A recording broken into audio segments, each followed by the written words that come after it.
Puji Tuhan, satu pujian yang indah yang kiranya kita boleh aminkan di dalam hidup kita masing-masing. Ya, selamat pagi Bapak Ibu sekalian, Shalom. Ya, bersyukur pada hari ini kita boleh merenungkan firman Tuhan bersama-sama. Bagi yang baru pertama kali bertemu, izinkan saya memperkenalkan diri sebentar. Ya, nama saya Pendeta Hendri Ongkowijoyo dan saat ini melayani ya sebagai hamba Tuhan di GRI Pusat dan juga sebagai dosen perjanjian baru di SDT RII. Ya, hari ini kita akan bersama-sama merenungkan satu bagian firman Tuhan yang saya percaya setiap saudara sudah pernah tahu bahkan sangat akrab. Ya, tema kita adalah kasih yang orang Kristen perlukan. Dan kita akan melihat salah satu bagian yang paling banyak dibahas ketika berbicara mengenai kasih. Tapi saudara, satu hal yang terus mengherankan saya ya, termasuk sebagai dosen perjanjian baru, ya bagian-bagian firman Tuhan yang kita rasa kita sudah tahu, ternyata mengandung begitu banyak hal yang sangat-sangat perlu bagi hidup kita.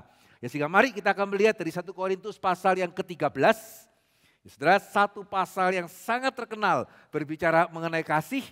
Dan saya percaya saudara sudah tahu pasal ini sehingga kita tidak akan membaca keseluruhannya ya. Saya ingin mengajak saudara memperhatikan ayat yang keempat hingga ayatnya yang ketujuh.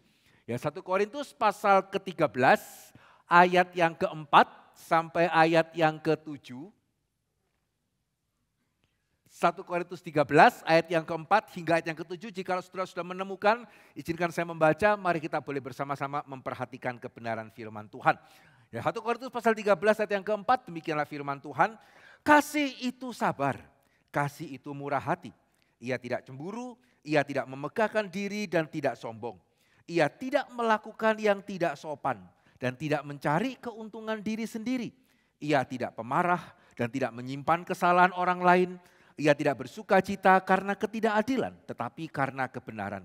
Ia menutupi segala sesuatu, percaya segala sesuatu, mengharapkan segala sesuatu, sabar menanggung segala sesuatu. Ya, bolehkah Alkitab kita boleh tetap terbuka, nanti kita akan melihatnya kembali. Mari kita sekali lagi masuk di dalam doa. Terima kasih ya Tuhan untuk kesempatan kami boleh beribadah dan kami juga sudah boleh memuji Engkau.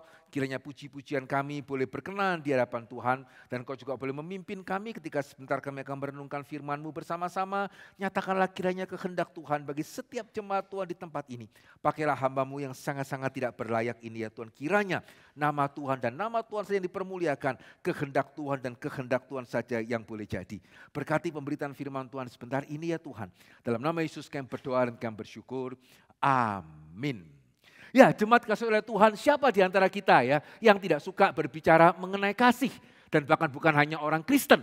Ya, hari ini saudara lihat film, saudara menemukan tema mengenai kasih. Saudara mendengarkan musik, saudara menemukan tema mengenai kasih. Saudara baca novel, kembali tema mengenai kasih. Saudara main game, ya juga tema mengenai kasih bukannya tidak muncul.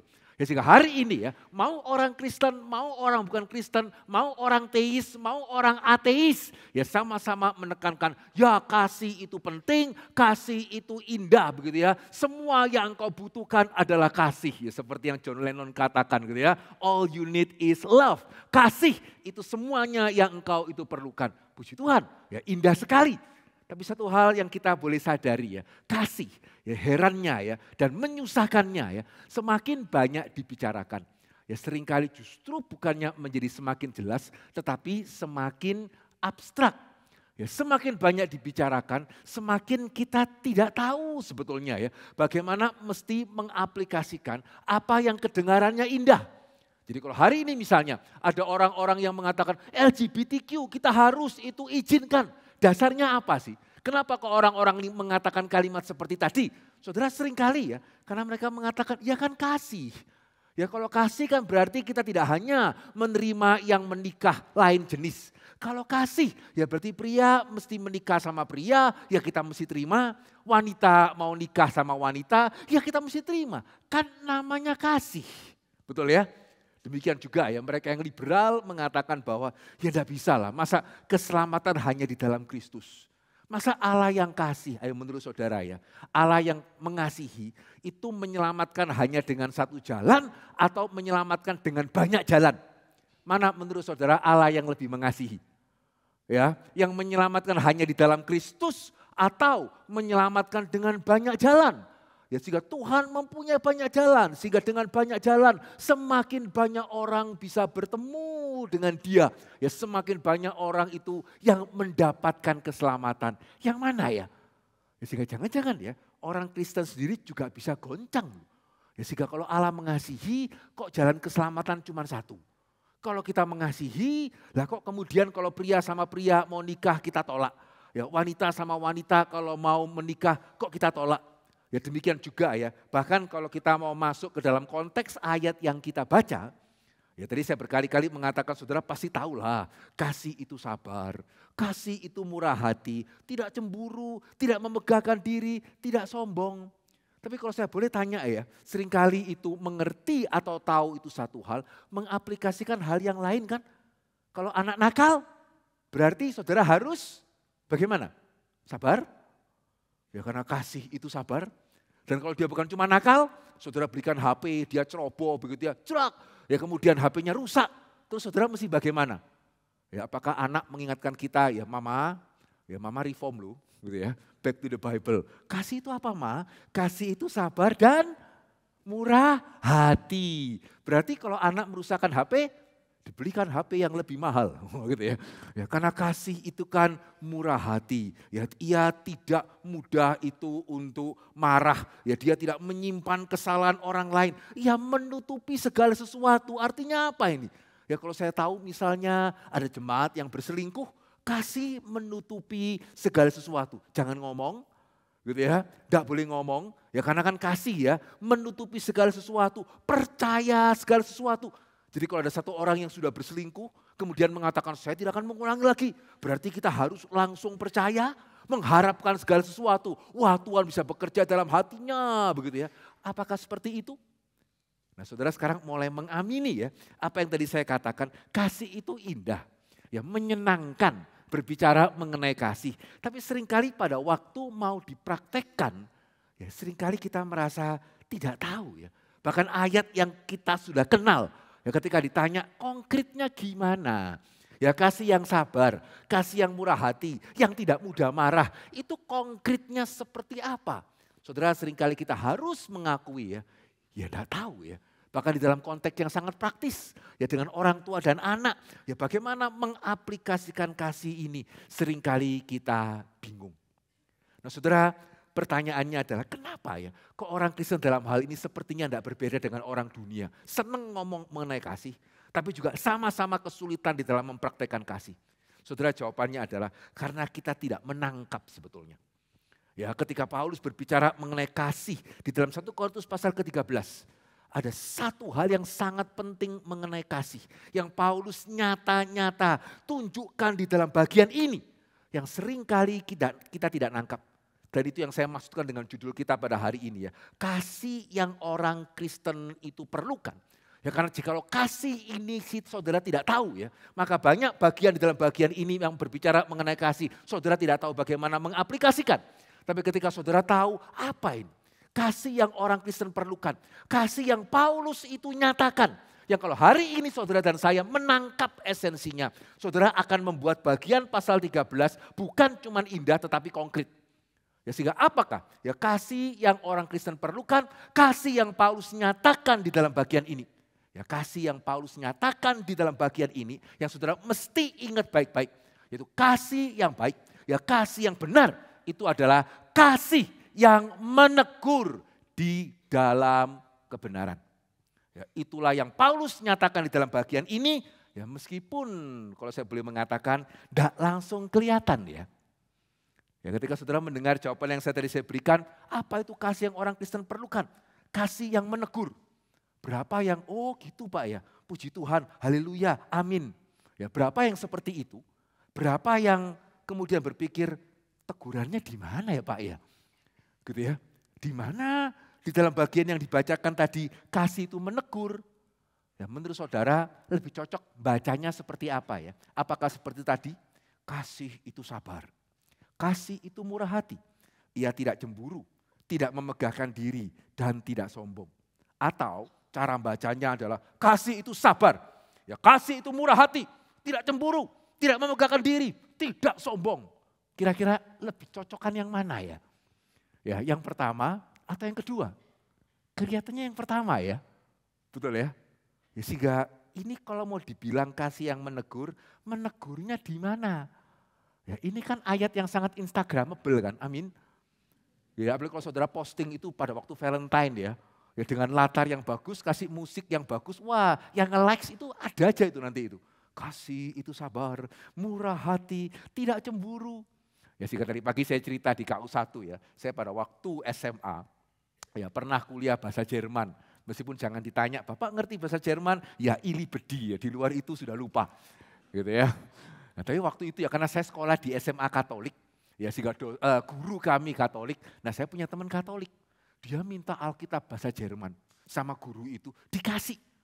Wah saya juga pengen minta ya, tapi setelah itu saya pikir saya minta juga mau saya apain, akhirnya nggak jadi. Cuman saya bilang sama dia, wah hebat ya, kamu serius ya mau belajar bahasa Jerman, baca Alkitab Jerman. Dia mengatakan, ya enggak lah. Lah terus ngapain minta Alkitab bahasa Jerman? Oh saya lupa ya, mau Valentine atau pacarnya mau ulang tahun, dia mau kasih kalimat-kalimat mengenai kasih dalam 1 Korintus 13 dalam bahasa Jerman. Kan keren. Gitu ya, kasih itu sabar, enggak tahu sih Jermannya apa gitu ya. Nah kira-kira menurut saudara ya, mana yang lebih cocok? Ya ini 1 Korintus 13, kasih yang menegur. Ya, atau ya enggak loh Pak, enggak ada ya ini kasih menegurnya di mana? Ya sehingga saudara, kalau saudara mau tahu jawabannya dan bukan cuma ya karena saya dosen PB ya, saudara mesti percaya begitu ya. Kalau saudara mau tahu jawabannya sendiri gampang kok. Boleh kembali saudara buka Alkitab saudara, saya akan tunjukkan dan saya yakin saudara akan mengamini apa yang saya katakan tadi. Ya boleh ya buka Alkitab saudara, coba lihat sedikit. Tadi kan 1 Korintus 13, boleh buka 1 Korintus 12. Ya 1 Korintus 12 itu mengenai apa? Mengenai apa? Rupa-rupa karunia. Ya tetapi satu roh. Mengenai karunia roh, mengenai bahasa roh. Ya sekarang lihat. 1 Korintus pasal ke-14. Mengenai apa? Coba boleh buka. 1 Korintus 14 mengenai apa? Sekali lagi tentang karunia roh. Ya sehingga perhatikan ya. Khususnya saudara yang kapan hari sempat ikut seminar yang diadakan di sini ya mengenai apologetika Paulus. Menurut saudara ya, Paulus ini seseorang yang gimana ya? Ya pasal 12 dia tulis mengenai karunia. Aduh saya mau ganti topik lah, tulis mengenai kasih. Setelah ganti topik, belum selesai, kembali lagi. Apakah menurut saudara ya, Paulus itu seorang yang tidak jelas seperti ini ya? Ngomong apa, kemudian pindah ngomong yang lain, kemudian kembali lagi ngomong yang sebelumnya. Ya saudara khususnya yang sudah pernah ikut kemarin ya mengenai apologetika Paulus. Enggak, Paulus ini seseorang yang sangat-sangat tertata sekali. Ya sehingga saudara 1 Korintus 12 sampai 14 itu sebetulnya adalah satu kesatuan. Ya bukan dia ngomong mengenai karunia, pindah mengenai topik kasih, kemudian pindah lagi mengenai kasih karunia. Tidak. Ya sehingga kalau saudara mau mengerti 1 Korintus 13 secara benar, ya saudara harus melihatnya di dalam kaitan dengan 12 dan 14.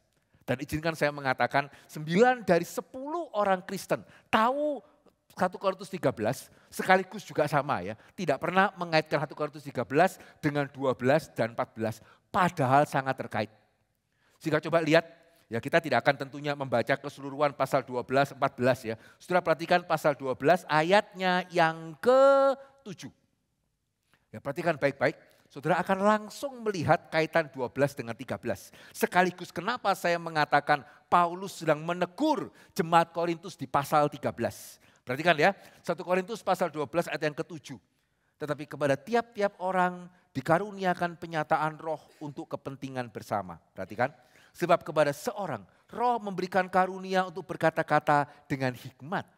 Kepada yang lain, roh yang sama memberikan karunia berkata-kata dengan pengetahuan. Kepada seseorang, roh yang sama memberikan iman. Kepada yang lain, ia memberikan karunia untuk menyembuhkan. Kepada yang seorang, roh memberikan kuasa untuk mengadakan mujizat. Kepada yang lain, ia memberikan karunia untuk bernubuat. Kepada yang lain lagi, ia memberikan karunia untuk membedakan bermacam-macam roh. Kepada yang seorang yang memberikan karunia untuk berkata-kata dalam bahasa roh. Kepada yang lain yang memberikan karunia untuk menafsirkan bahasa roh. Perhatikan sekarang langsung 13 ayat yang pertama. 13 ayat yang pertama. Sekalipun aku dapat berkata-kata dengan semua bahasa manusia dan bahasa malaikat. Lihat kemiripannya dengan yang tadi. Tetapi jika aku tidak mempunyai kasih, aku sama dengan gong yang berkumandang dan canang yang bergemerincing. Sekalipun aku mempunyai karunia untuk bernubuat, aku mengetahui segala rahasia, memiliki seluruh pengetahuan. Sekalipun aku memiliki iman yang sempurna untuk memindahkan gunung, tapi jika aku tidak mempunyai kasih, aku sama sekali tidak berguna. Kira-kira menurut saudara ya, jemaat Korintus ketika mendengarkan 1 Korintus 13 dibacakan, apakah reaksinya sama seperti kita? Haleluya, ya puji Tuhan, betul ya. Sekalipun aku dapat berkata-kata dengan semua bahasa manusia, bahasa malaikat, tidak ada kasih, sama seperti gong. Aku bisa bernubuat, mengetahui segala rahasia, memiliki seluruh pengetahuan, memiliki iman memindahkan gunung, tanpa kasih, tidak berguna. Apakah mereka akan haleluya, puji Tuhan, posting yuk, begitu ya? Ataukah setiap kalimat yang mereka dengar itu merupakan suatu teguran. Betul ya? Karena jemaat Korintus di dalam 1 Korintus 12-14, Paulus menegur mereka. Karena mereka merasa saya bisa bahasa roh. Ya, saya ini mempunyai karunia. Paulus mengatakan ngapain? Ya itu tidak membuat engkau lebih baik dari yang lain. Karena semua berasal dari Tuhan. Tuhan yang kasih, yang seorang karunia ini. Tuhan Roh Kudus yang kasih, yang lain karunia itu. Tetapi kalau engkau memakainya tanpa kasih, itu ngapain? Engkau punya pengetahuan malaikat, mempunyai iman yang memindahkan gunung. Ya tapi tanpa kasih, kamu itu useless, kamu tidak berguna. Saudara, jemaat Korintus tidak akan haleluya, haleluya, indah ya. Tidak. Setiap kalimat yang Paulus katakan dalam 1 Korintus 13 itu merupakan teguran, dan juga teguran. Mulai bisa melihat. Ya, sehingga saudara hari ini ya kita tidak memungkinkan ya untuk melihat satu-satu item kasih dalam 1 Korintus pasal ke-13. Bahkan ayat yang keempat hingga ayat yang ketujuh yang tadi sudah kita baca di awal begitu ya. Juga tidak mungkin kita lihat satu-satu. Tetapi saudara meskipun saya tidak menjelaskan satu-satu. Tetapi ya kalau saudara membaca 1 Korintus pasal ke-13 di dalam konteks ya pasal 12 dan 14 apalagi saudara membaca 1 Korintus 13 di dalam konteks keseluruhan surat Korintus. Bagian ini jelas. Kasih yang menutupi. Apakah berarti kalau saya melihat orang salah, korupsi atau selingkuh jangan diberitahu? Ya enggak. Karena justru Paulus menegur ketika ada seseorang yang tidur dengan istri ayahnya dan jemaat yang lain diam-diam. Ya sehingga pasti bukan artinya itu. Lalu artinya apa? Ya kenapa kok kasih menutupi segala sesuatu? Ya karena dalam surat Korintus saudara juga membaca ya. Ada jemaat yang dirugikan secara perdata. Begitu enggak terimanya sampai menuntut itu di pengadilan. Sehingga nama Tuhan dipermalukan. Orang Kristen ya tukaran ya gegeran gara-gara uang. Itu bagaimana? Ya kenapa kamu tidak mau menderita kerugian? Lihat ya. Ya sehingga kenapa Paulus mengatakan kasih itu menutupi. Ya jangan sampai nama Tuhan itu dihinakan. Tapi bukan berarti kemudian kalau salah kemudian dibiarkan. Tidak, karena Paulus mengatakan apa? Kasih tidak bersuka cita karena ketidakadilan, tetapi karena kebenaran. Jadi ketika ada orang tidur dengan istri ayahnya, jangan dibiarkan. Kita serahkan dia kepada iblis. Tapi kasih itu juga mengharapkan segala sesuatu. Sehingga Paulus mengatakan apa? Supaya tubuhnya binasa, tetapi jiwanya diselamatkan. Mulai menangkap maksud saya? Ya, sehingga setiap item di dalam 1 Korintus 13 mengenai kasih, kalau saudara baca sesuai konteks 1 Korintus jelas. Kenapa Paulus mengatakan kasih itu tidak cemburu, tidak memegahkan diri, tidak sombong. Ya karena ini jemaat Korintus ya, saya golongan Paulus. Waduh, Paulus keburu diambil sama orang lain. Saya cari siapa? Petrus. Saya golongan Petrus. Yang lain, waduh ini Paulus sama Petrus sudah diambil ya. Saya Apolos deh. Ya saya golongan Apolos. Yang paling terakhir ya, yang paling tidak mau kalah. Apa itu? Saya golongan Kristus. Nah itu jemaat Korintus. Ya kasih itu murah hati. Kenapa Paulus mengatakan ini? Ya karena jemaat Korintus ya, saudara tahu kan? Ya pada waktu perjamuan yang kaya makan-makan sendiri. Ya kemudian yang tidak punya uang sampai kelaparan. Sehingga saudara meskipun saya tidak menjelaskan satu-satu. Ya, item di dalam 1 Korintus 13, kalau saudara membacanya sesuai dengan surat Korintus, saudara akan mengamini apa yang tadi saya katakan. Ya, di dalam 1 Korintus pasal ke-13 ya, satu aspek kasih yang saudara kalau buang ya akan menjadi ayat yang indah tetapi abstrak. Tapi kalau saudara tempatkan itu mungkin jadi kurang indah ya. Tapi yang pastinya akan menjadi lebih konkret, yaitu kasih yang orang Kristen perlukan, kasih yang bersifat menegur. Ya, kasih yang menegur. Dilepaskan dari kasih yang menegur. Kasih hanya menjadi kasih yang membiarkan kesalahan. Ya, kasih hanya menjadi slogan yang membuat kita harus membiarkan apa yang salah. Tidak begitu. Ya, kasih yang menegur. Berarti kalau anak nakal ya dimarahi lah. Begitu ya, dimarahi. Ya, sehingga pada waktu dia bertobat kita kasih dia kesempatan. Ya, dia sudah merusakkan HP, ya tapi dia sungguh-sungguh menyesal. Ya, dia harus ditegur kalau dia nggak menyesal. Tapi setelah dia menyesal, kasih dia kesempatan yang kedua. Jelas. Ya, ketika kita memarahi anak yang memang salah, bukan berarti kita nggak sabar. Ya, tapi karena kita menegur dia di dalam kebenaran demi untuk kebaikan dia. Ya, sehingga di luar kasih yang menegur, kasih cuman menjadi suatu legalitas untuk apa yang salah. Tetapi ketika diletakkan di dalam konteks kasih itu menegur di dalam kebenaran. Di sana kita melihat ya, bagaimana kasih bisa diterapkan secara konkret. Sekaligus juga bagaimana kasih bisa mempertumbuhkan. Ya, sehingga saya seringkali mengatakan pada waktu saya pimpin pembinaan ketua kelompok KTB. Ya, seringkali kita menemukan ya, enggak semua kelompok KTB sama kan. Ada sebagian itu yang ketuanya mesti memikul salib menyangkal diri ya. Ya karena kumpul ya, oke. Sehari sebelumnya, waduh saya enggak bisa. Wah itu kasihan tuh ketuanya gitu ya. Tapi ada sebagian grup lain, wah seneng sekali kumpul. Ya bahkan kalau kumpul bisa lama gitu ya, berjam-jam. Ya di satu sisi ya tentunya sih, yang kedua ini lebih baik, ya better daripada yang pertama tadi. Tetapi ketika saya memimpin pembinaan kelompok KTB dan menemukan kelompok seperti ini, saya enggak langsung kemudian, wah ini pasti baik. Enggak. Saya akan tanyakan satu hal ya, ini ada enggak? Saya akan nanya, wah bagus ya, seneng ya ketemu ya, guyup gitu ya. Minggu ini kemana, terus kemana gitu ya. Kalau kumpul itu sepertinya enggak perlu pakai didorong-dorong, pingin kumpul. Saya cuma nanya loh, setelah saudara kumpul sekian lama, pernah ditegur berapa kali? Ya, ini saling menegur. Ya, ada yang pernah ditegur, ada boleh kasih kesaksian selama ketemu 6 bulan itu pernah ditegur apa? Kalau andai kata itu tidak ada ya, saya akan terus terang mengatakan, wah ini ya kurang sih. Ya karena ini kan kelompok tumbuh bersama kan, bukan kelompok sharing bersama kan, betul ya? Juga bukan cuma sekedar kelompok kongko bersama kan. Ya, ini kan kelompok juga bukan kelompok curhat bersama kan. Ini kan kelompok tumbuh bersama. Tumbuh itu maksudnya apa sih? Tumbuh kan berarti kita lebih ingin menjadi serupa Kristus. Yang berarti kita menjadi ingin semakin tidak serupa dunia. Nah bagaimana kita bisa bertumbuh kalau orang tidak menunjukkan kesalahan kita di mana? Ya bagaimana kita bisa bertumbuh? Ya kalau anggota kelompok kita ya satu sisi tetap baik juga sih, menguatkan, menghibur. Ya sekali lagi itu semua tidak salah ya. Tetapi tanpa teguran, bagaimana kita tahu bagaimana berubah? Nah kalau kita tidak tahu apa yang mesti diubah, lalu bertumbuhnya di mana? Dan saudara ya, pengalaman saya selama sekian lama menjadi hamba Tuhan. Ya tadi pagi saya mengatakan, ketika suami istri bertengkar, orang tua anak tidak cocok, perhatikan baik-baik ini. Ya khususnya andai kata ada di antara saudara yang sekarang duduk baik-baik begitu ya, begitu masuk mobil lain. Semoga tidak ada sih. Ya, tapi kalau andai kata ada, saudara kalau mau ada pertumbuhan di dalam relasi, ya, yang pertama saudara mesti menyadari jangan tanya siapa yang salah, karena itu pertanyaan yang salah.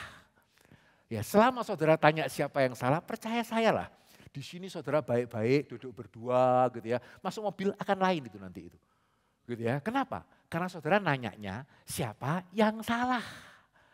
Ya, pertanyaan yang benar, ya kalau saudara mau relasi saudara lebih baik, saudara mesti belajar menanyakan pertanyaan yang benar. Pertanyaan yang benar adalah siapa saja yang salah. Itu pertanyaan yang benar. Ya, siapa saja yang salah? Selama puluhan tahun saya menjadi hamba Tuhan, begitu ya. Ketika ada jemaat mengatakan si A, si B ini, atau ada keluarga atau suami istri minta kemudian pelayanan konseling, saya belum pernah menemukan satu pun kasus 100% salah suaminya atau 100% salah istrinya. Tidak pernah itu. Demikian juga ya, anak orang tua gegeran kemudian minta konseling. Saya belum pernah satu kali pun menemukan 100% salah orang tuanya atau 100% salah anaknya. Tidak pernah terjadi. Tidak harus berarti pasti 50-50%. Juga tidak sih. Ya, tapi juga tidak ada ya yang 100% itu kesalahan satu pihak saja. Ya, sehingga selama saudara tidak menyadari ya kesalahan saya apa. Saudara tidak merasa perlu berubah kan? Nah, kalau saudara tidak merasa perlu berubah, cenglinya di mana orang Tionghoa mengatakan ya, saudara mengharapkan pasangan saudara berubah, itu fair enggak? Itu adil enggak? Ya, sekali lagi kalau orang Tionghoa mengatakan itu cengli atau bocengli itu. Begitu ya, ya saudara mengharapkan pasangan saudara berubah, saudara tidak merasa perlu berubah kok. Saudara mengharapkan anak saudara berubah, saudara orang tua tidak pernah berubah kok. Padahal saudara juga ada salahnya, meskipun anak juga ada salahnya. Demikian juga sama ya, kalau di sini ada remaja pemuda yang merasa orang tuanya terlalu mengekang lah, terlalu tidak percaya. Saudara jangan hanya tanya orang tua saya salah, saudara juga mesti introspeksi. Ya kan, sekali lagi ya, pertanyaan yang betul bukan siapa yang salah, tapi siapa saja yang salah. Jadi kalau di kelompok KTB itu enggak ada teguran. Cuman ya memang gimana ya, suami memang kadang-kadang begitu, kita doakan yuk. Gitu ya, atau ya begitulah istri-istri sekarang, kita doakan yuk. Sekali lagi baik, ya didoakan itu baik. Cuman ya mau bertumbuh bagaimana? Gitu ya, mau mempunyai relasi bagaimana? Karena dia nggak merasa salah kok. Yang perlu doakan siapa? Suami saya. Yang perlu doakan siapa? Anak saya. Yang perlu doakan siapa? Istri saya. Tidak bisa. Ya sehingga lihat ya, sehingga kasih yang menegur itu sangat penting. Karena tadi yang pertama, di luar kasih yang menegur, kasih cuman slogan untuk membenarkan apa yang salah. Ya hanya ketika ditaruh dalam konteks kasih menegur yang benar, baru kasih itu menjadi kasih yang benar, plus yang kedua, baru kasih itu menjadi kasih yang membangun. Saudara beritahu kesalahan kepada anak saudara, ya kemudian beri dia kesempatan, nah itu namanya bertumbuh. Ya itu namanya anak kita menjadi semakin dewasa. Ya, sehingga kasih yang orang Kristen perlukan. Ya, kasih yang mendasari Paulus di dalam 1 Korintus 13 adalah kasih yang menegur. Dan sejauh mana kita menyadari ini kasih yang penting. Ya, ini kasih yang indah. Dan ini kasih yang perlu dihargai khususnya juga ya. Tadi yang pertama saya mengatakan ini kasih yang penting. Ya, menempatkan kebenaran. Yang kedua ini kasih yang membangun. Nah celakanya yang ketiga ya, kasih yang menegur sekaligus itu merupakan kasih yang sulit. Gitu ya. Ya perhatikan baik-baik, saya terus mengatakan dan semakin saya mengatakan saya meyakini kebenarannya ya. Saya percaya ya, kita mesti membedakan menegur dari kritik. Dan saya percaya sekali, mengkritik itu gampang. Menegur itu sulit. Ya, mengkritik sama menegur tidak sama. Ya, untuk mengkritik semua yang saudara perlukan itu adalah mata dan mulut.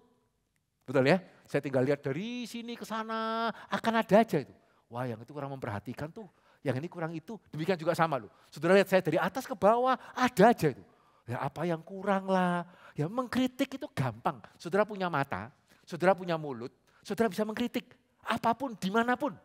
Betul ya? Karena kita masih dunia berdosa kok. Saya dan saudara masih orang berdosa kok. Ya mengkritik itu gampang, bahkan sekarang ya. Ya enggak perlu punya mulut pun saudara bisa mengkritik, amin. Ya selama saudara punya jari. Ya komen. Ya waduh, sehingga hari ini ya tadi saya mengatakan yang sangat berat bagi anak-anak dulu zaman kita ya. Ya ada bertengkar dengan teman, mungkin juga ada di antara kita yang dulu pernah dibully ya di sekolah. Betul ya? Tapi kalau sekarang ya, bully itu bisa ikut ke rumah. Ya karena teman anak kita dia bisa bikin account palsu. Pada waktu anak kita posting, serang di dalam komennya. Dan bagi anak remaja ya, itu menyakitkan sekali. Ya karena mereka belum diperlengkapi. Ya untuk kamu jangan terlalu memperhatikan, belum. Ya, sehingga hari ini ya, tanpa mulut kita bisa menyakiti orang lain. Modal apa? Jari. Dengan apa? Ya kritiki aja. Mana amatir gini, posting kok enggak bagus, gak belajar dulu ya. Seperti apa? Waduh, itu jangan, bahkan ya bukan cuma orang remaja ya. Orang dewasa pun bisa kena loh itu. Ya sehingga saudara mengkritik itu gampang. Betul ya? Saudara punya mata, saudara punya mulut, enggak punya mulut pun. Selama saudara punya jari, saudara bisa mengkritik. Gampang sekali. Menegur itu sulit. Ya karena ada dua perbedaan penting. Ya ini penting ya, kalau saudara mau belajar untuk menegur secara benar dan mau lebih menghargai teguran orang lain, saudara perlu menyadari dua perbedaan. Kenapa saya mengatakan mengkritik itu gampang, menegur itu sulit? Ya karena yang pertama, yang membedakan teguran dari kritikan, yang kita belajar dari Paulus dalam bagian ini adalah sebelum saudara menegur. Kalau memang saudara mau menegur dan bukan cuma melampiaskan kekesalan, saudara perlu berusaha membayar harga untuk sungguh-sungguh mengerti situasinya, pokok permasalahannya seperti apa. Dan itu takes time, itu takes emotion. Ya, untuk mau mengerti dulu sebelum kemudian saudara memberikan teguran. Itu tidak gampang. Dan itu yang kita pelajari dari Paulus. Ya kenapa tadi ya? Setiap apa yang dia katakan, kenapa dia kok ngomong berkata-kata dengan semua bahasa manusia dan bahasa malaikat? Kenapa dia ngomong mengenai nubuat, seluruh rahasia, pengetahuan, bahkan kenapa dia kok ngomong kasih itu murah hati, cemburu, tidak memegahkan diri, tidak sombong. Dia bukan sedang berpuisi. Ya, dan dia menegur jemaat Korintus dan tegurannya itu tepat. Ya karena dia itu benar-benar mengenal jemaat. Ya sehingga bukan kemudian karena sekedar dia diinspirasikan Roh Kudus ya, dia asal aja nulis. Ya kemudian keluar sabar, murah hati, tidak cemburu, menutupi, berharap, percaya, tidak. Ya, tapi setiap teguran yang dia berikan, kenapa on point? Kenapa begitu tepat? Ya karena dia itu mengenal jemaat yang dia itu tegur. Nah, itu yang membuat ya kasih yang menegur itu susah sekali. Ya sehingga tadi saya bilang ya, kadang-kadang ada pasangan, ya minta untuk kemudian saya konseling. Nah saya biasanya, kecuali memang ini saya yang memberkati pernikahan. Ya kalau tidak, misalnya ada jemaat ya, Pak teman saya ini mau cerai. Ya kalau mereka konseling boleh enggak? Jemaat mana? Oh jemaat gereja ini. Begitu ya. Nah saudara, biasanya saya tetap akan layani karena mau bercerai ya. Begitu ya, dengan satu syarat. Kalau satu syarat ini tidak ada, selama ini saya belum pernah melayani sih. Karena percuma. Apa itu syaratnya? Dua-dua mesti mau. Salah satu itu percuma. Begitu ya, percuma. Ya ngapain? Saya ketemu sama istrinya saja. Pasti saya akan menganggap suaminya yang salah. Mengerti maksud saya? Ya saya kalau ketemu sama suaminya, pasti saya akan menganggap istrinya yang salah. Mau ngapain? Sehingga hanya ya, kalau mereka mau ketemu berdua. Nah puji Tuhan. Ya begitu mereka berdua mau ketemu, biasanya saya tidak menolak sih. Karena puji Tuhan biasanya juga oleh pertolongan Roh Kudus tentunya ya, ada pengharapan ini. Kalau dua-duanya mau ketemu. Kenapa? Karena kita bisa benar-benar tahu pokok permasalahannya itu apa. Ya pertama saya ajak ngomong sendiri-sendiri, kemudian pasti saya pertemukan. Gitu, dan saya tiktokan, begitu ya. Sehingga pernah satu kali ya, seorang istri kemudian mengatakan, iya ya suami saya itu ya gak percaya sama saya. Gitu ya, sehingga setiap kali saya kontak, saya WA, gak pernah dibales. Ya, sehingga saudara kalau saya hanya ketemu sama sang istri, menurut saudara yang salah siapa? Ya pasti suami lah. Gitu ya, istri WA kok gak dibales. Ya terus saya tanya kepada suaminya, gitu ya, bener nih, oh ya, gitu, karena gimana ya, seringkali saya diinterogasi. Nah seringkali kalau bayangkan ya, saya hanya ketemu sama suaminya ya, istri saya suka menginterogasi. Ya maka yang salah pasti istrinya. Ngapain ini istri kok suka menginterogasi suami? Tapi kalau saya ketemu dua-dua, ya saya tiktokan betul ya. Kenapa kok seperti itu? Terakhir saya mengatakan kepada suaminya, kamu mau istrimu percaya? Ya iyalah Pak. Begitu ya, suami mana yang senang gak dipercaya sama istri? Nah, kalau kamu mau istrimu percaya, terus dia WA kamu gak jawab, istrimu curiga, salahnya siapa ya? Wah dia mulai mikir. Tapi sebelum istrinya bersuka cita ya, untung datang ke Pak Hendri nih gitu ya. Ya saya nanya sama istrinya, kamu pengen suamimu itu open ya? Lah iya Pak, ya masa suami ditanya gak mau jawab? Menurut kamu ya kalau setiap kali suamimu open, terus kamu gak percaya, semakin interogasi, kamu kemana? Ke sini, masa? Begitu ya, kira-kira suamimu tidak mau open salahnya siapa? Ya puji Tuhan ya. Setelah itu meskipun saya sudah lama tidak ketemu ya. Puji sejauh yang saya tahu ya. Relasi mereka menjadi lebih baik. Kenapa? Ya karena takes time. Dan itu takes time loh ya. Ya satu ngomongnya ini, TikTok kepada yang lain ngomongnya ini. Tadi saya cuma meringkaskan saja supaya cepat. Ya nggak langsung tiba-tiba sampai ke situ. Ya sehingga saudara bahkan ya sekarang ini ya ada yang coba konseling tapi karena jauh ya memakai Zoom. Saya merasa kesulitan. Padahal dua-duanya loh. Ya karena tadi ya, kalau ketemu langsung dia ngomong apa, saya bisa langsung cross check. Ngomong apa, saya bisa langsung cross check. Ya kalau pakai Zoom kadang-kadang kan enggak bisa ya. Ya gangguan sinyal lah, atau dia ngomong, saya ngomong, dia tetap ngomong. Karena kan kita bagaimanapun ada layar. Sehingga saudara mulai menangkap ya, menegur itu sulit. Ya, menegur itu sulit, mengkritik itu gampang. Apa itu suaminya?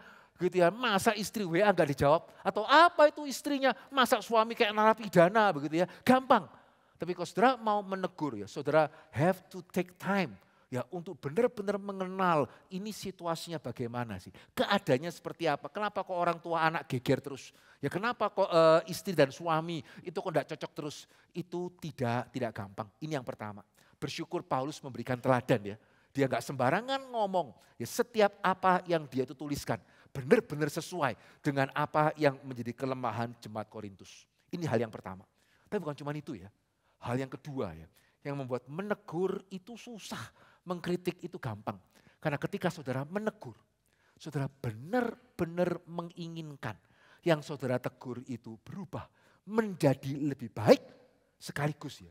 Itu berisiko membuat hubungan saudara tidak baik. Betul ya? Sehingga apa yang membuat menegur itu susah? Karena menegur itu resikonya memang ada. Pernah punya pengalaman? Saudara lihat seseorang itu salah, saudara mau tegur, saudara tidak jadi. Karena saudara mikir, saya tegur, dia reaksinya bagaimana ya? Kalau dia menerima, bagus. Kalau saya dianggap kepo, ya, saya dianggap sok ikut campur, tidak bagus. Pernah mengalami? Gitu ya, mau negur, saudara sungkan. Mau enggak tegur, saudara khawatir. Ini kalau saya biarkan, nanti bagaimana? Gitu ya, nanti dia celaka, uangnya ketipu, atau mungkin nanti suami istri akan geger. Tapi kalau saya tegur, ya iya kalau dia berespon baik. Kalau enggak bagaimana? Jika saudara mau maju, saudara takut. Saudara mau enggak maju, saudara merasa bersalah. Nah saudara kalau saya boleh mengatakan ya, jikalau ada di antara saudara yang pernah berada di dalam situasi seperti ini, izinkan saya mengatakan itu wajar. Dan itu sebetulnya merupakan pertanda yang baik. Ya karena berarti saudara bukan cuma sekedar kesel, saudara bukan cuma sekedar jengkel, melampiaskan kejengkelan. Tidak. Ya itu sesuatu hal yang baik karena berarti saudara bergumul dulu. Sekaligus itu sesuatu hal yang wajar karena percaya atau tidak percaya, Paulus juga melakukannya. Ya Paulus mempunyai perasaan pergumulan yang sama. Ya kalau menurut saudara masa? Karena kalau menurut saudara ya kan ada kolerik, sanguin, melankolik, plekmatik. Menurut saudara Paulus termasuk yang mana? Kolerik, tahu semua kan? Kolerik, melankolik, sanguin, plekmatik. Menurut saudara ya, kolerik itu seperti apa? Paulus itu apa? Paulus itu apa? Plekmatik. Apa? Ya kayak orang reform ya. Ya ke kolerik. Begitu ya, sehingga masa Pak, dia tuh kalau Yakobus kan, Petrus pun ditegur, ya Barnabas pun ditegur. Masa Paulus mau negur itu pakai mikir, loh ya, bukan menurut saya loh ya, menurut Paulus. Coba ya, kalau saudara nggak percaya ya, saudara mungkin akan kaget ya, karena ini gambaran Paulus yang mungkin saudara tidak pernah sangka. Tapi benar ini Paulus, coba buka 2 Korintus pasal kedua ayat yang keempat. Ya, 2 Korintus pasal kedua ayat yang keempat. Ya, Paulus yang menurut kita sangat kolerik itu, gitu ya, mengatakan apa? Dan sekali lagi ini perkataan Paulus sendiri, bukan karangan saya. 2 Korintus 2 yang keempat Paulus mengatakan apa? Aku menulis kepada kamu dengan hati yang sangat cemas dan sesak dan dengan mencucurkan banyak air mata, bukan supaya kamu bersedih hati, tetapi supaya kamu tahu betapa besarnya kasihku kepada kamu semua. Saudara, ini Paulus ketika menulis surat teguran. Ya, dia mengatakan apa? Saya menulis dengan hati cemas dan sesak. Diterima baik atau tidak? Ya diterima baik, itu mereka berubah atau cuma putus asa. Bagaimana ini? Dan bahkan ya yang lebih mengejutkan lagi, coba teruskan sedikit, saudara perhatikan 2 Korintus 2 ayat yang ke-12, ini seperti bukan Paulus betulan ini ya. 2 Korintus 2 ayat yang ke-12, ya Paulus mengatakan apa? Ketika aku tiba di Troas untuk memberitakan Injil Kristus, aku dapati bahwa Tuhan telah membuka jalan untuk pekerjaan di sana. Haleluya kan? Betul ya, Tuhan buka jalan. Ya pemberitaan Injil di Troas. Tapi ini seperti bukan Paulus ya. Ayat 13 dia mengatakan apa? Tetapi hatiku tidak merasa tenang. Ya karena aku tidak menjumpai saudaraku Titus. Titus pergi kemana? Ya dia mengantarkan surat tadi kepada jemaat Korintus. Ya, dan Paulus itu tidak merasa tenang karena surat saya diterima dengan baik atau tidak. Diterima dengan baik atau tidak. Ya sebab itu aku minta diri dan berangkat ke Makedonia. Tapi syukur bagi Allah yang dalam Kristus selalu membawa kami di dalam jalan kemenangannya. Karena kalau saudara baca di 2 Korintus pasal ke-7, saudara akan menemukan di Makedonia, Paulus ketemu sama Titus. Dan Titus membawa kabar yang membuat Paulus itu kalau orang Jawa mengatakan plong. Begitu ya. Ya ternyata memang jemaat Korintus itu harus ditegur dengan keras. Ya harus ditegur dengan keras baru mempan begitu ya. Sehingga ternyata setelah Paulus tulis surat yang sangat keras, mereka justru bertobat. Aduh Paulus itu leganya seperti apa. Saudara tidak pernah membayangkan ya, Paulus bisa seperti ini loh. Ya betul kita pikir seorang Paulus ya, kalau Tuhan sudah buka jalan, itu mau bom meledak di sebelah kanan juga dia gak peduli itu. Dan betul loh, ya dia mau dipenjara gak dipenjara ya, pokoknya demi Injil dijalani itu. Tapi heran ya, di sini kita menemukan Paulus yang mengatakan apa? Tuhan sudah buka jalan di Troas, tapi aku tidak tenang, tidak ketemu Titus. Berarti Paulus pengen tahu, ini gimana ini? Surat saya diterima dengan baik atau tidak? Kalau enggak terus bagaimana ini? Lihat ya, seorang Paulus pun ketika menegur mengalami pergumulan yang sedemikian rupa. Sehingga amin, ya beda ya, mengkritik itu gampang, ya menegur itu sulit. Sehingga sebagai aplikasi harusnya sudah jelas. Ya sebagai aplikasi ya saudara, kalau saudara ditegur di dalam gereja, ditegur di dalam rumah Tuhan, ditegur oleh pemimpin kelompok, saudara, ya jangan langsung tersinggung, saya dihakimi lah, saya apa, tidak. Ya karena kalau orang itu sungguh-sungguh menegur saudara, saudara harus tahu. Ya saudara mungkin merasa susah ya, saya harus mengakui. Ya ditegur memang tidak enak, termasuk saya. Ya saya lebih milih mana, saudara mengatakan, wah khotbah Bapak baik atau khotbah Bapak tidak baik. Ya itu enggak usah pakai ditanya lah. Ya semua orang jawabannya jelas, ditegur itu tidak enak. Tapi kalau benar-benar ya ada orang yang mau menegur saudara, saudara harus tahu. Saudara merasa tidak enaknya sekarang, dia tidak enaknya sudah lama loh itu. Ya karena tadi ya, mau maju, mau enggak. Maju diterima baik atau tidak. Dan permisi tanya ya, kecuali saya benar-benar peduli sama saudara. Atau kecuali saudara benar-benar peduli sama saya. Begitu ya, saudara pilih menegur atau diam. Kecuali cuma mengkritik. Ya saudara enggak peduli, enggak senang ngomong aja. Saya merasa susah, saya enggak bertumbuh, saya susah, saudara juga enggak peduli. Nah itu gampang. Tapi kalau saudara memang mau demi kebaikan saya, ya saya mau demi kebaikan saudara. Saudara mikir enggak? Kalau saya enggak ngomong, ya saudara susah, tapi kan saya enggak kena. Ya kalau saya ngomong, ya kalau saudara dengarkan, ini baik. Tapi kalau saudara enggak dengarkan, saudara susah, saya ikut susah, pilih mana? Gitu ya, saya enggak ngomong, saudara susah, saya kan enggak. Saya ngomong, kalau saudara enggak dengar, saudara tetap susah, saudara juga marah sama saya ikutan susah. Amin enggak? Kecuali saya benar-benar care sama saudara, ya atau saudara benar-benar care sama saya, ya udah saya ngomong lah. Ya, dengan segala pembenaran, ya gak tentulah, Tuhan kan bisa bekerja, Tuhan kan bisa menolong. Andai kata betul-betul terjadi yang kita takutkan, ya kita doakanlah. Gampang ya, betul ya, gampang ya. Sehingga itu kenapa tadi saya mengatakan kalau ada orang yang benar-benar menegur saudara. Karena pastinya ya ketika Pak Anton menegur saudara, kan dia tidak ingin saudara pindah. Ya, ketika saudara ikut kelompok KTB dan pemimpin kelompok menegur saudara, kan bukannya dia mau saudara ngomong sama Pak Yosua atau Pak Anton, gimana pemimpin KTB ini? Ya sehingga pada waktu dia menegur saudara, itu dia ambil risiko, hargai. Ya lebih baik saudara dengar dulu, andai kata tegurannya salah, ya sudah kan. Ya sama seperti kalau saudara merasa tidak enak, orang mengatakan coba check up, Saudara check up, enggak apa-apa kok. Begitu ya, ya sudah kan, apalagi kalau enggak terlalu mahal. Betul ya, daripada saudara, enggak lah, benar-benar ternyata apa-apa. Ya apalagi di sini ya, ditegur juga enggak usah bayar. Amin kan. Gitu. Sehingga kenapa tidak diterima dulu, digumulkan dulu, andai kata teguran salah, bisa jadi sih. Ya meskipun kita sudah berusaha untuk mengerti manusia berdosa, kadang-kadang dia bisa salah dalam tegurannya, ya sudah kan. Betul ya? Ya sehingga sejauh mana saudara kita benar-benar belajar mau menghargai teguran. Dan kalau saya boleh mengatakan, hari ini mungkin tidak banyak loh. Betul ya?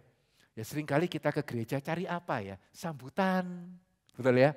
Kita ke gereja, kita kelompok kecil cari apa ya? Penerimaan. Sekali lagi itu baik. Dan saya bersyukur saya mendengar GRI Kebun Jeruk adalah salah satu cabang yang pemerhatinya bagus, sambutannya bagus, dan itu bagus. Tapi kalau saya boleh mengatakan, saudara cari sambutan ya enggak harus ke gereja lah. Betul ya, saudara cari dilayani. Saudara pulang dari gereja, saudara ke restoran, dilayani apa enggak? Apalagi kalau saudara punya uang ya, saudara ke restoran yang mahal. Wah ya, bisa-bisa satu meja pelayannya betul satu itu. Begitu saudara habis, langsung diganti piring yang baru. Betul kan? Sehingga saudara cari dilayani, saudara cari sambutan, itu banyak apalagi kalau saudara kaya. Saudara ke hotel yang mewah gitu ya, saudara sore keluar kamar, kembali ke kamar sudah rapi loh, padahal saudara tidak minta. Ya, saudara akan mendapatkan pelayanan di banyak tempat. Tapi saudara mau cari ya, orang yang mau susah mengenal saudara, mengambil resiko menegur saudara, tidak banyak. Betulan tidak banyak itu. Ya, sehingga sejauh mana ya kita menghargai ketika teguran itu diberikan. Malah sebetulnya aplikasi yang kedua ya. Sejauh mana ya termasuk pada waktu kita ke gereja. Kita mengharapkan, kita merindukan, kita meminta Tuhan tegurlah saya. Kalau saya ada kesalahan tegurlah saya. Karena yang berbahagia adalah kita hampir salah. Dan Tuhan pakai saudara seiman, Tuhan pakai hamba Tuhan mengingatkan kita tidak jadi salah. Saudara itu kebahagiaan, itu anugerah yang besar sekali. Ya, sehingga sejauh mana kita bukan hanya belajar menghargai teguran ya. Sejauh mana kita mengharapkan. Ya, sejauh mana kita mengharapkan firman bukan hanya menghibur. Ya, tapi sejauh mana firman itu menegur kita, menunjukkan kesalahan kita. Dan dengan itu mengubahkan kita, mempertumbuhkan kita. Ya, kalau saya boleh menutup firman Tuhan hari ini dengan kesaksian saya pribadi ya. Tadi bagi saya cerita. Ya saya bukan berasal pastinya sekolah minggu remaja belum di GRI. Ya karena waktu itu saya di Surabaya, GRI juga belum ada. Betul ya. Tapi hamba Tuhan kami itu muridnya Pak Tong. Ya, sehingga setiap kali speak, ya pada waktu kami sudah remaja ya SMA, ya, diajak sama-sama. Ya tahun depan speak lagi, diajak lagi. Terus di perpustakaan gereja juga banyak kasetnya Pak Tong. Waktu itu masih kaset sih. Ada yang masih tahu kaset itu apa? Gitu ya, sehingga waktu itu kaset gitu ya, saya dengarkan, buku Pak Tong saya baca. Cuman ya saya tidak terpikir ya. Ya bahkan setelah GRI pun ada di Surabaya, ya saya nggak terpikir pindah. Ya gereja saya oke kok, baik kok. Begitu ya. Ya sehingga tetap ya saya ikut speak, saya baca bukunya Pak Tong, tapi saya tidak terpikir pindah. Sampai satu kali hari Natal. Ya satu kali hari Natal, gereja kami waktu itu mengundang ya salah seorang hamba Tuhan yang pernah melayani di GRI, sekarang enggak lagi sih. Gitu ya. Tapi waktu itu pun juga dia sudah bukan lagi hamba Tuhan GRI, ya sehingga diundang dan dia khotbah pada waktu hari Natal itu saya kena betul. Ya hari Natal kan, khotbah mengenai apa? Herodes. Ya tapi yang mengejutkan dia mengatakan, Herodes menganggap Yesus itu menyusahkan. Ya seringkali orang Kristen menganggap Yesus itu menyusahkan. Amin enggak? Ya speak lagi, harus speak lagi, susah enggak? Enggak ya, wah puji Tuhan ini gitu ya. Ya speak lagi, habis itu VCN, NRIC, NRITC gitu ya. Susah ya. Ya waktu itu saudara saya kuliah, sekaligus saya ngajar sekolah minggu. Dan di gereja kami, sekolah minggunya itu Sabtu.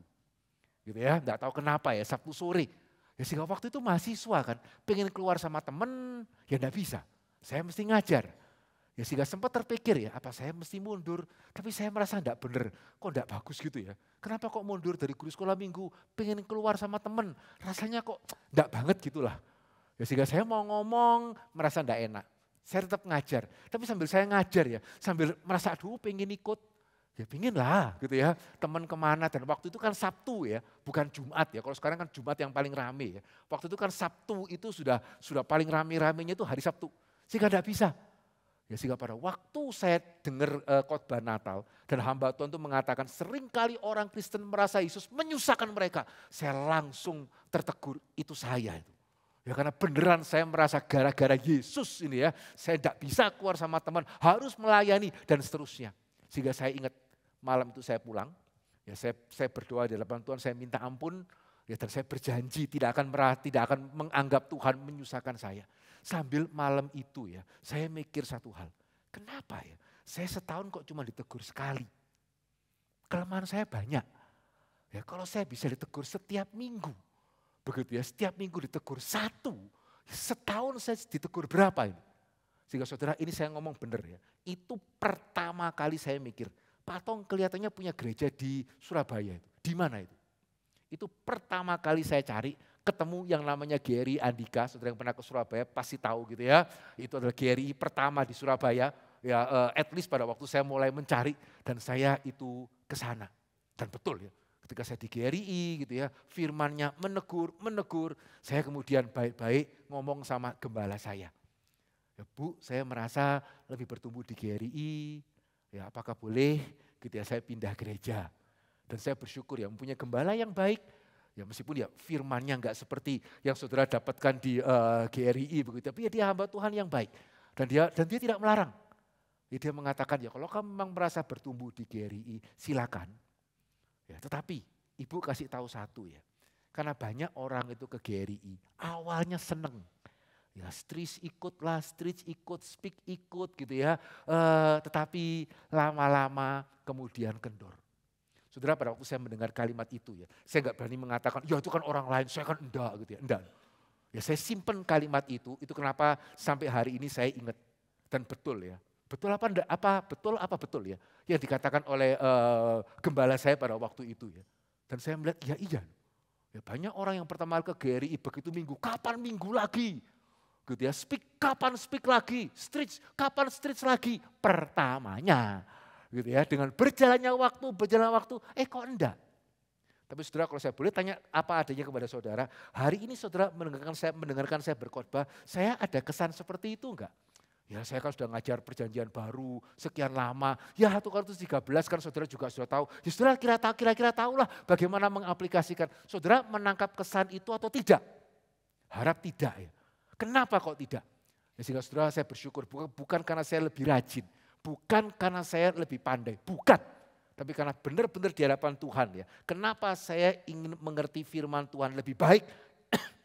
Kalau saya menyadari saya banyak kelemahan. Dan saya ingin bagaimana firman Tuhan mengoreksi. Dan ketika saudara menggali firman Tuhan, saudara dikoreksi. Ya seringkali saya berpikir kenapa kok baru tahu sekarang? Ya kenapa enggak 5 tahun yang lalu? Kenapa kok enggak 10 tahun yang lalu? Kira-kira ya saudara kalau menggali firman Tuhan, saudara menemukan hal seperti itu, kira-kira lebih pingin menggali atau tidak? Ya atau setelah berjalannya waktu saudara mulai bosan. Jadi kalau hari ini ya ada di antara saudara yang mulai merasa bosan ya, speak lagi, bosan ya, pembinaan lagi. Saudara harus nanya loh, betulkah saudara mencari firman Tuhan karena ingin ditegur ataukah hanya karena ingin dihibur? Yang mana itu? Ya karena ketika kita benar-benar datang di hadapan Tuhan, kita mencari gereja Tuhan, koreksilah saya melalui firman-Mu. Koreksilah saya seperti yang Pak Anton katakan tadi ya. Kalau bolehkah berdoa? Ya kalau memang betul ini kehendak Tuhan, paksalah saya. Saudara itu teguran yang sangat baik. Ya, sehingga saudara ketika kita benar-benar ingin ditegur, saudara akan melihat firman Tuhan termasuk bagian yang saudara rasa sudah tahu. Ternyata ada hal lain ya, ada hal yang lain. Semakin tahu, semakin ditegur, semakin kita rindu mengerti firman Tuhan lebih dalam. Ya, sehingga saudara, ya saya percaya jemaat GRI di Kebon Jeruk ya, adalah satu gereja yang baik, firman Tuhan diberitakan dengan baik. Tapi bolehkah hari ini saya bertanya, saudara cinta firman karena apa?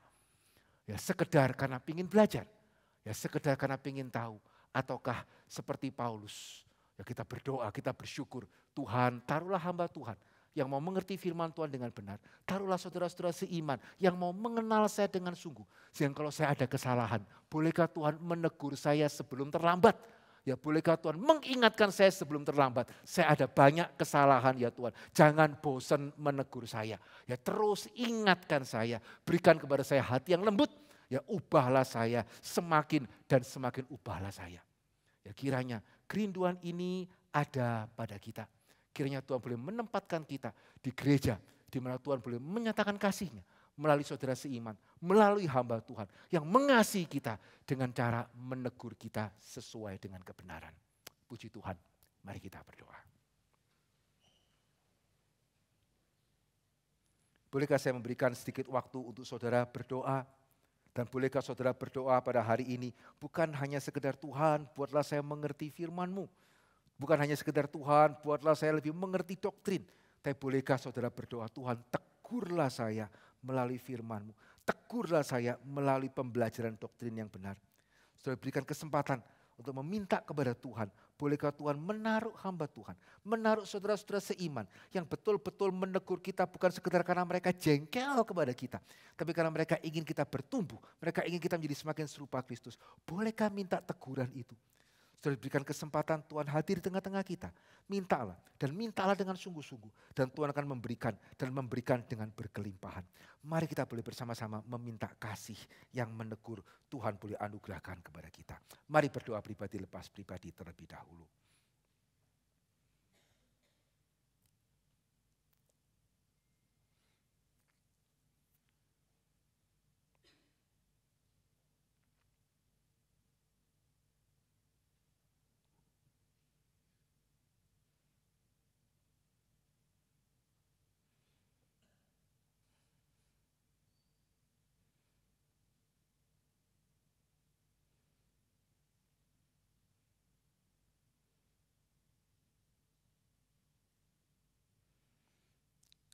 Tuhan, kami bersyukur untuk hikmat bijaksana Tuhan yang setelah melahir barukan kami ya Tuhan. Boleh meletakkan kami di dalam persekutuan tubuh Kristus di tempat ini. Kami bersyukur untuk mimbar yang dijaga dengan baik.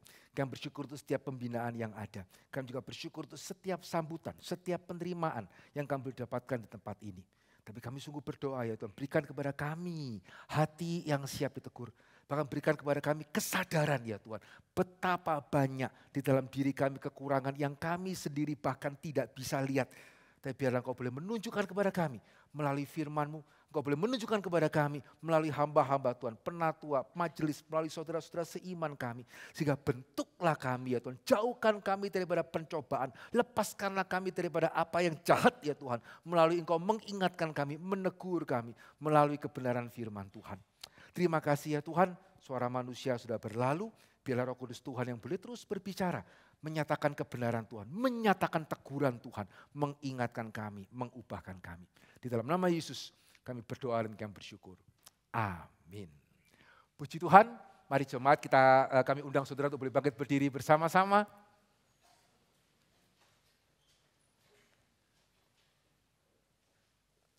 Mari bukan sebagai formalitas tapi dengan segala kesungguhan bersama dengan jemaat Tuhan segala tempat dan segala abad kita mau menyatakan pengakuan iman kita seturut pengakuan iman rasuli yang sedemikian. Aku percaya kepada Allah, Bapa yang Maha Kuasa, Khalik langit dan bumi, dan kepada Yesus Kristus, anaknya yang tunggal Tuhan kita, yang dikandung dari Roh Kudus, lahir dari anak darah Maria, yang menderita sengsara di bawah pemerintahan Pontius Pilatus, disalibkan, mati dan dikuburkan, turun ke dalam kerajaan maut. Pada hari yang ketiga, bangkit pula dari antara orang mati. Naik ke surga, duduk di sebelah kanan Allah, Bapa yang Maha Kuasa. Dan dari sana ia akan datang untuk menghakimi orang yang hidup dan yang mati. Aku percaya kepada Roh Kudus, gereja yang kudus dan am, persekutuan orang kudus, pengampunan dosa, kebangkitan tubuh, dan hidup yang kekal. Amin. Dipersilakan duduk kembali, saya kembalikan kepada Pendeta Yosua. Ada beberapa pengumuman yang perlu saya tekankan. Hari Rabu nanti tanggal 21 Mei akan diadakan PA umum dengan tema yang sangat menarik, Alkitab dan Teknologi Informasi dengan subjudul Alkitab dan Filsafat AI. Tim slide boleh kasih lihat. Yaitu PA hari Rabu, Alkitab dan Teknologi Informasi, Alkitab dan Filsafat AI. Kami mengundang Bapak Ibu semua untuk bisa datang setiap hari Rabu jam 7 sampai selesai dengan tema tersebut yang akan dibawakan oleh Bapak Carlos Wiono. Lalu yang berikutnya kita ada dua pengumuman yang penting. Yang pertama akan diadakan Bible Camp Nasional. Boleh tim slide kasih lihat Bible Camp Nasional. Yang pertama adalah Bible Camp Nasional pada tanggal 23 sampai tanggal 25 Juni, hari Senin sampai hari Rabu. Jadi kita akan doakan dan juga Bapak Ibu yang punya anak sekolah minggu kami undang untuk datang. Khususnya penting sekali mendidik anak waktu masih kecil. Alkitab mengatakan, didiklah mereka selagi masih bisa. Nah, karena itu kami mengundang untuk Anda mendaftarkan diri, dan Bapak Ibu kami mohon kalau mau ikut mendaftarkan diri dari stand yang ada di bawah, supaya kami bisa mencatat ya berapa orang yang ikut daripada Geri Kebun Jeruk. Kalau Anda mendaftarkan melalui online tidak apa-apa, tapi tolong diberitahu ke stand di bawah kalau Anda mendaftarkan diri, supaya kami dari pihak Kebun Jeruk tahu ada anak-anak yang ikut, sehingga waktu Bible Camp kami bisa bantu awasi anak-anaknya, dan kalau ada masalah transportasi siapa tahu bisa kita pikirkan solusinya dan juga yang lain-lain. Karena akan ada guru-guru sekolah minggu kita juga yang akan ikut menemani anak-anak sekolah minggu yang pergi ke sana. Jadi kalau sudah daftar online, tolong Bapak Ibu beritahukan di stand Bible Camp di bawah. Lalu yang kedua akan ada NRITC, ada video klip yang akan ditunjukkan, silakan. Siapa yang mengakui? Yesus. Siapa yang mengurapi? Yesus seperti orang biasa. Tetapi Yesus sama seperti Yohanes Pembaptis. Roh Allah berada pada mereka. Dan mereka tidak didukung siapa. Mereka melakukan mujizat.